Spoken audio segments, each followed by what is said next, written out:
Cake का अपमान। 1 घंटे से देखे जा रहा हूँ, रिंकू का ड्रामा खत्म ही नहीं हो रहा है। हटो, मैं ही केक को काट लूंगा आज तो। अरे चिंटू भाई क्या कर रहे हो आप? रिंकू बर्थडे बॉय है, उसका ड्रामा करना बनता है, लेकिन तुम क्यों ड्रामा कर रहे हो? अरे चिंटू, चिंटू, अरे चिंटू, अरे चिंटू, अरे कंट्रोल भाई, कंट्रोल। अरे अरे अरे अरे आराम से। चिंटू को ही केक काटने दो, एटलीस्ट उसके मन में थोड़ी सी तो एक्साइटमेंट है। अरे क्यों रिंकू, तुम्हें खुद का बर्थडे सेलिब्रेट करने की एक्साइटमेंट नहीं है क्या? क्या हुआ शालिनी जी, रिंकू इतना रूठा हुआ क्यों है? रिंकू के हर बर्थडे पर मैं उसे किसी हिस्टोरिकल मॉन्यूमेंट को दिखाने लेकर जाती हूँ, पर इस बार लॉकडाउन की वजह से उसे कहीं लेकर नहीं जा पाई, बस इसीलिए रूठा हुआ है।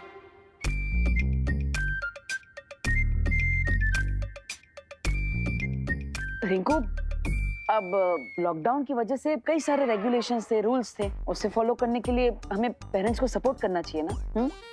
अच्छा, तो अब मुझे रूठने का भी हक नहीं है?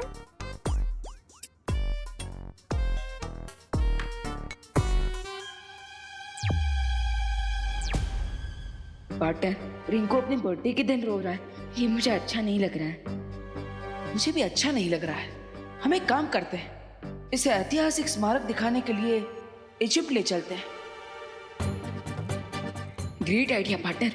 रिंकू को पिरामिड दिखाने के बहाने हम वो दुर्लभ कुंजी भी ढूंढ सकते हैं। ये भी खुश हो जाएगा और हमारा काम भी हो जाएगा। और तिम्ना सा को शक भी नहीं होगा कि हम वहां पर दुर्लभ कुंजी ढूंढने गए हैं। अरे कोई बात नहीं रिंकू, मैं एक काम करता हूँ, मैं बालवीर से रिक्वेस्ट करूंगा कि वो तुम्हें किसी ऐतिहासिक स्मारक पे घुमाने ले जाए। हाँ, और वो भी नेशनल नहीं, इंटरनेशनल मॉन्यूमेंट, इजिप्ट के पिरामिड। सच? बालवीर ऐसा करेंगे? ऑफ कोर्स लेके जाएंगे, वो बच्चों से बहुत प्यार करते हैं, राइट? बिल्कुल राइट अनन्या दीदी।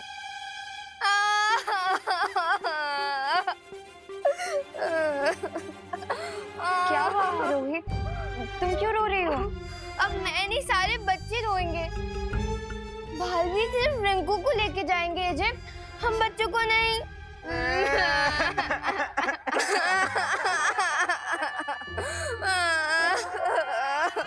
देबू भैया, मुझे भी जाना है इजिप्ट। मुझे भी जाना है। आखिर हमारे पेरेंट्स लॉकडाउन के कारण हमारे विशेष पूरी नहीं कर पाए। मुझे भी इजिप्ट का पिरामिड देखना है। ठीक है, मैं बालवीर से रिक्वेस्ट करूंगा कि वो तुम सबको घुमाने ले जाए, ओके? बालवीर अगले दुर्लभ कुंजी ढूंढने की बजाय बच्चों के साथ पिकनिक पे जा रहा है, कुछ तो गड़बड़ है।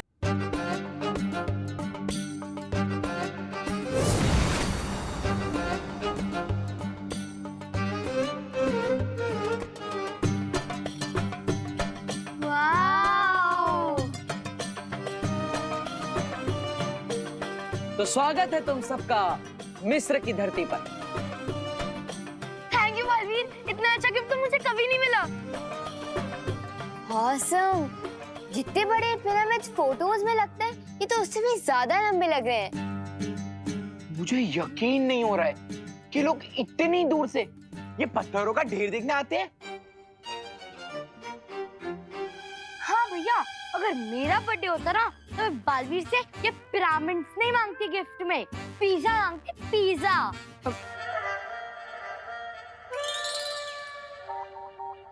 काश देबू भैया भी होते हमारे साथ इस ट्रिप पे।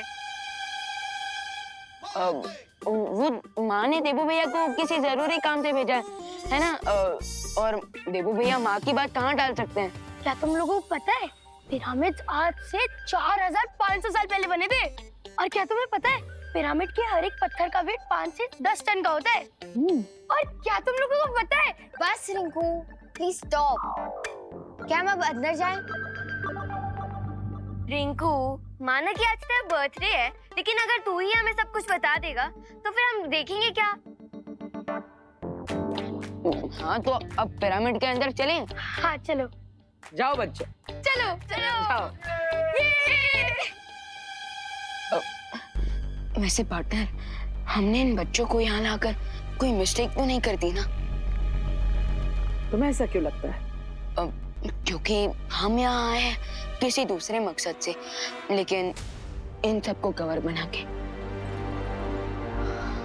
नहीं विमा, चिंता करने की जरूरत नहीं। क्योंकि तिम्नासा को अभी इस सब के बारे में कुछ नहीं पता और मैंने ध्वनि परी और ज्वाला परी को भारत नगर में नजर रखने के लिए बोला है। अगर कुछ भी होगा तो वो हमें सतर्क कर देगी। ओके, फिर तो ठीक है। अब मैं वो दुर्लभ कुंजी ढूंढने जा रहा हूँ, तुम बच्चों के साथ रहो। ओके।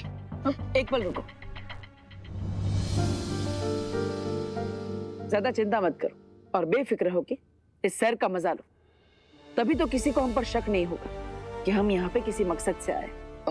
ओके।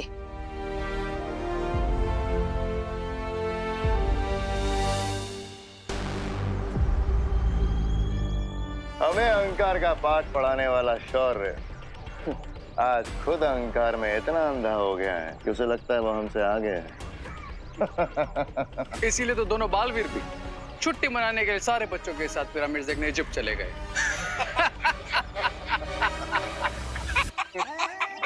पहली असली पूंजी हमारे पास है और ये लोग वाले नकली पूंजी पाकर खुशी में ही मस्त हुए जा रहे हैं। पूंजी की सूचना हमें जल्द से जल्द फौजी को देनी चाहिए।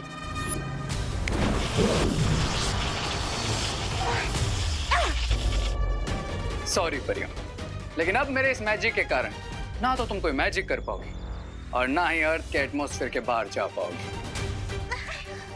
मुझे तुम्हारा ये अंदाज बहुत पसंद है रे। हमला पहले करते हो और बात बात में।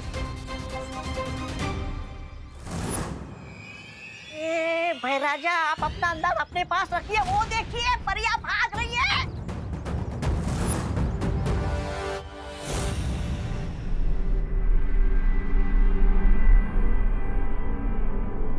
जैसे इस गोले की रोशनी नीले रंग की होगी तो मुझे पता चल जाएगा कि दुर्लभ कुंजी के पास मैं पहुंच चुका हूं। बालवीर जल्दी आ जाओ। ध्वनि परी और ज्वाला परी की आवाज। कहीं भारत नगर में कोई मुसीबत तो नहीं आ गई? बालवीर जल्दी आ जाओ। क्या हुआ परी? आपने मुझे बुलाया? सब ठीक तो है ना? कुछ याद नहीं आ रहा, लेकिन बालवीर कोई बात जरूर थी। अब बालवीर, बालवीर, बालवीर।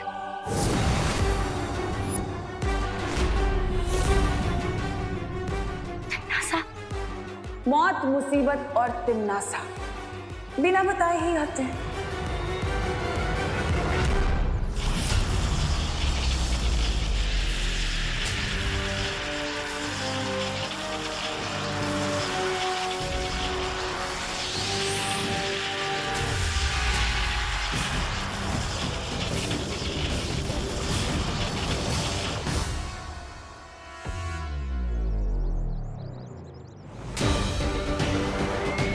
अब इन्होंने जो भी सुना और देखा है वो इन्हें याद नहीं रहेगा। अरे इससे पहले कि बालवीर आए, इन परियों पे से अपनी जंजीरें हटा लो।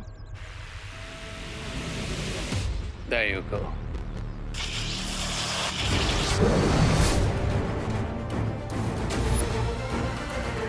परियों ने अगर संतोषजनक जवाब नहीं दिया तो बालवीर को शक हो सकता है तिम्नासा। कोई बात नहीं, अभी इनके मन में एक सवाल डाल देती हूँ। हाँ, याद आ गया। वो हम पूछना चाहते थे कि वो दूसरी दुर्लभ पूंजी हमें कब मिलेगी। लेकिन परियो, आपको तो पता ही है कि मैं मिस्र की धरती पर उस दुर्लभ पूंजी को ढूंढने के लिए ही गया। नहीं, हम ये जानना चाहते थे कि वहाँ कोई समस्या तो नहीं हुई है?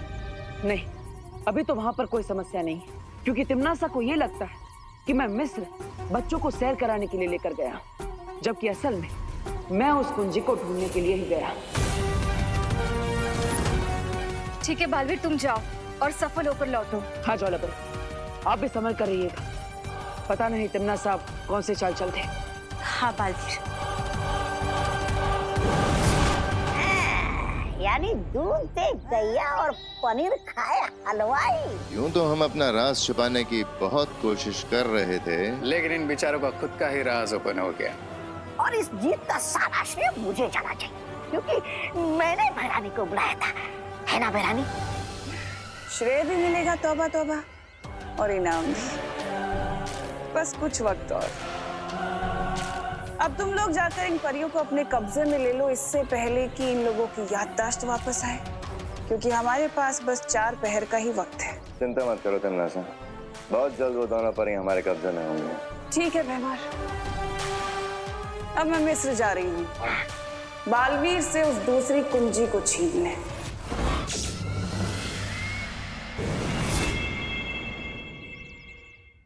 वाओ, क्या तुम लोगों को पता है?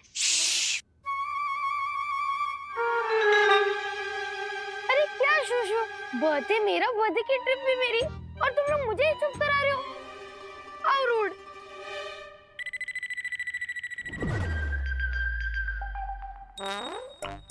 ये क्या है?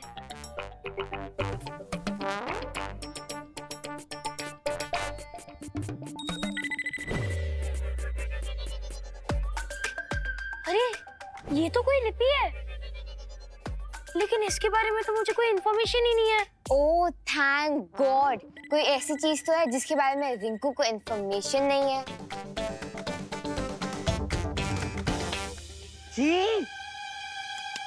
ये पिरामिड वाले लोग साफ सफाई नहीं करते क्या? हाँ, यहाँ तो सिर्फ मिट्टी मिट्टी है। अरे चिंटू, ये मिट्टी नहीं है, इस मिट्टी के नीचे हिस्ट्री है, हिस्ट्री। और हम कुछ ही दिनों में हिस्ट्री के पन्नों में रिकॉर्ड होने वाले हैं, याद रखना। रिंकू एक मिनट, तुम्हें अभी थोड़ी देर में ये लिपि साफ साफ दिखाई देगी।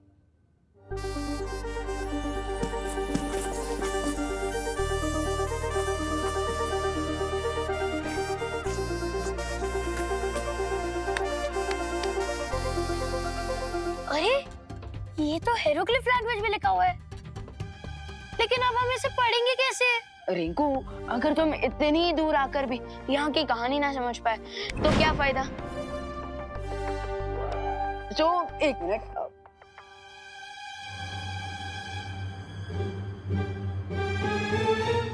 ये क्या है? अरे मैं तो इसके बारे में बताना ही भूल गया था। ये एक जादुई ट्रांसलेटर है, मालवीर ने मुझे दिया यहाँ की लैंग्वेज समझने के लिए। हम जैसे इस टॉर्च की लाइट इस साइन लैंग्वेज पर पड़ेगी, इस ट्रांसलेटर और स्पीकर की मदद से हम इसकी भाषा समझ पाएंगे। ओह एक मिनट। आज से हजारों साल पहले मिस्र में एक खूंखार राजा हुआ करता था जिसका नाम इमाया था, और जो आज भी मम्मी बनकर इस पिरामिड में दफन है।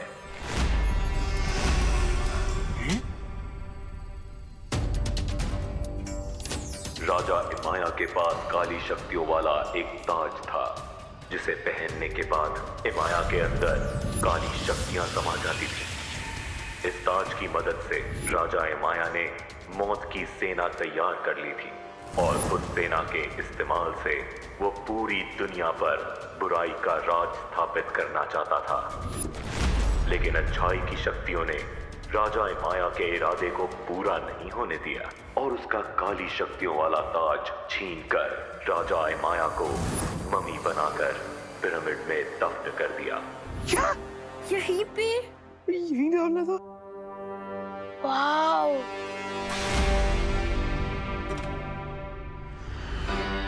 अच्छी शक्तियों का सेनापति जमजमा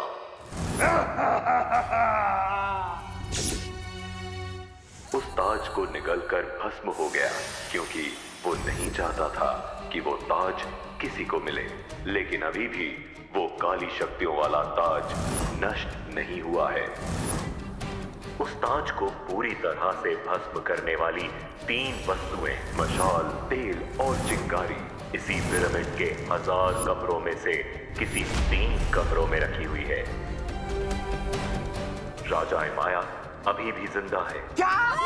और किसी अच्छी शक्ति की ऊर्जा का इंतजार कर रहा है।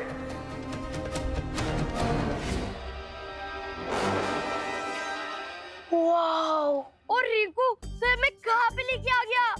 मैं तो इतना मासूम स्वीट सा बच्चा हूँ, कहीं वो महाराज इमाया की नजर मेरे पे ना हो।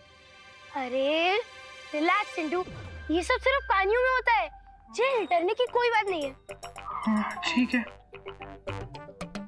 चलो अभी चलते हैं। हाँ यार, चलो चलो चलो।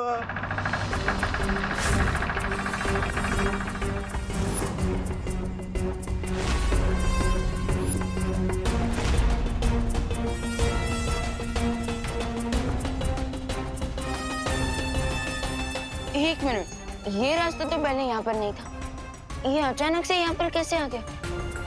चलो नीचे जाकर देखते हैं। अबे मरने का तुझे। अरे चलो ना, कुछ इन्फॉर्मेशन मिल जाएगी। अभी सब लोग जा रहे हो ना, इसलिए मैं भी चल रहा हूँ। चलो चलो चल। तो यहाँ इन पिरामिड्स में छुपी है दूसरी दुर्लभ कुंजी। बालवीर, तुम्हें क्या लगा तुम उसे इतनी आसानी से हासिल कर लोगे? अभी तो खेल शुरू हुआ है। आराम से। ओह माय गॉड, यहाँ पे तो और भी कुछ लिखा हुआ है। एक मिनट, मैं ट्रांसलेट करता हूँ। मौत, मौत, मौत।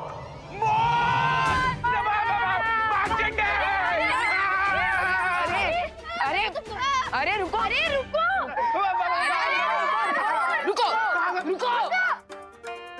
जब बालवीर हमारे साथ है तो हम डर क्यों रहे हैं? अरे लेकिन कहाँ है बालवीर? अरे तुम सब डरो मत, यूपी के वैसे होते हैं बड़े साहसी। आरोही,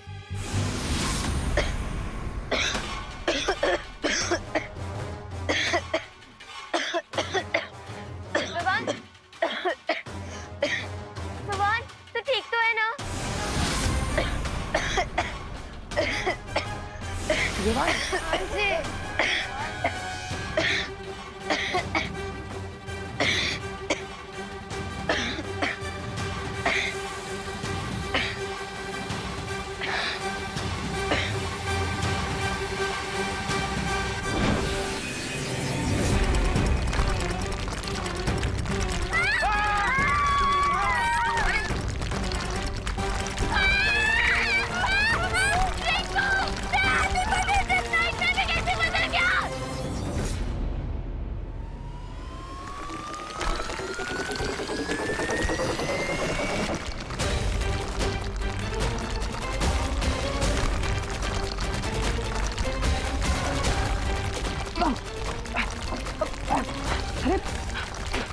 इस सब के अंदर क्या हो रहा है? कहीं बच्चे खतरे में तो नहीं? मुझे बच्चों की सुरक्षा करने के लिए जाना ही होगा। सब लोग इन बच्चों से बचो।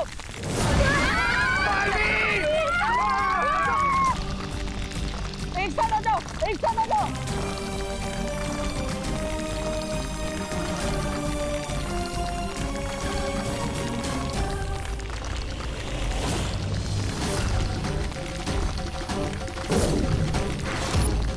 जिस बच्चे ने उस ताबूत पर रखे पत्थर को छुआ है वो बहुत ही शक्तिशाली है, इसीलिए सदियों बाद मैं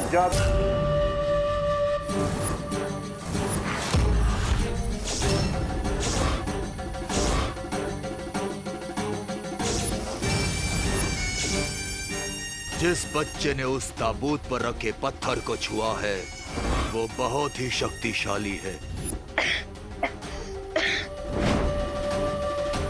इसलिए सदियों बाद अब मैं जाग गया हूँ। मुझे वो बच्चा चाहिए ताकि उसकी शक्तियाँ लेकर मैं अपना असली रूप हासिल कर सकूं।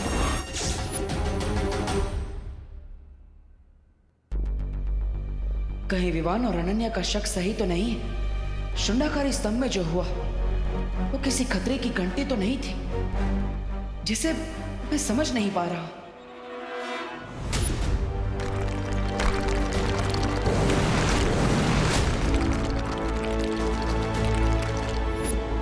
लगता है मुझे खुद जाकर वहां जांच करनी होगी। वैसे भी उस दुर्लभ कुंजी को ढूंढना अभी बाकी है, मुझे समय व्यर्थ नहीं करना चाहिए।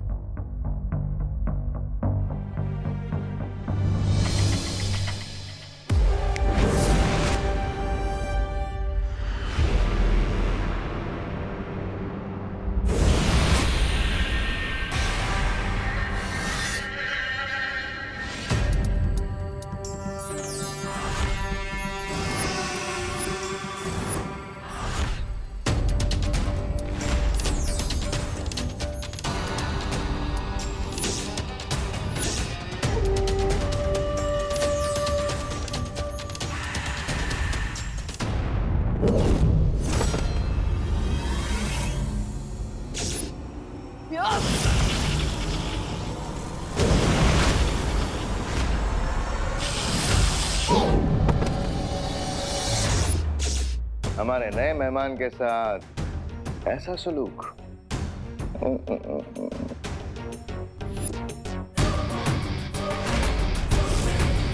तुम सब आपस में मिले हुए हो?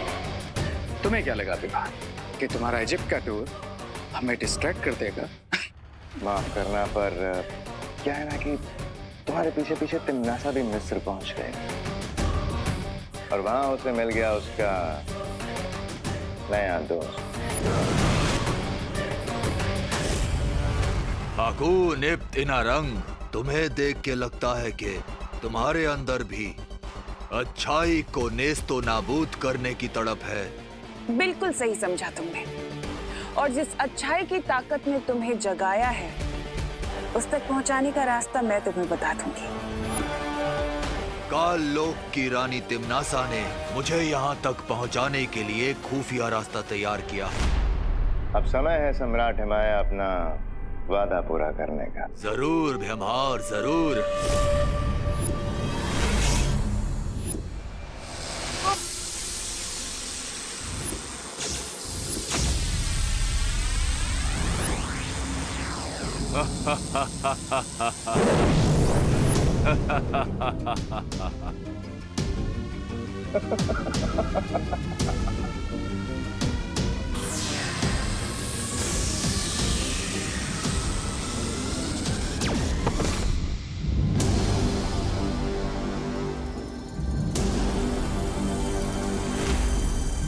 मिस्र के पिरामिड में ताबूत तुम्हारा इंतजार कर रहा है।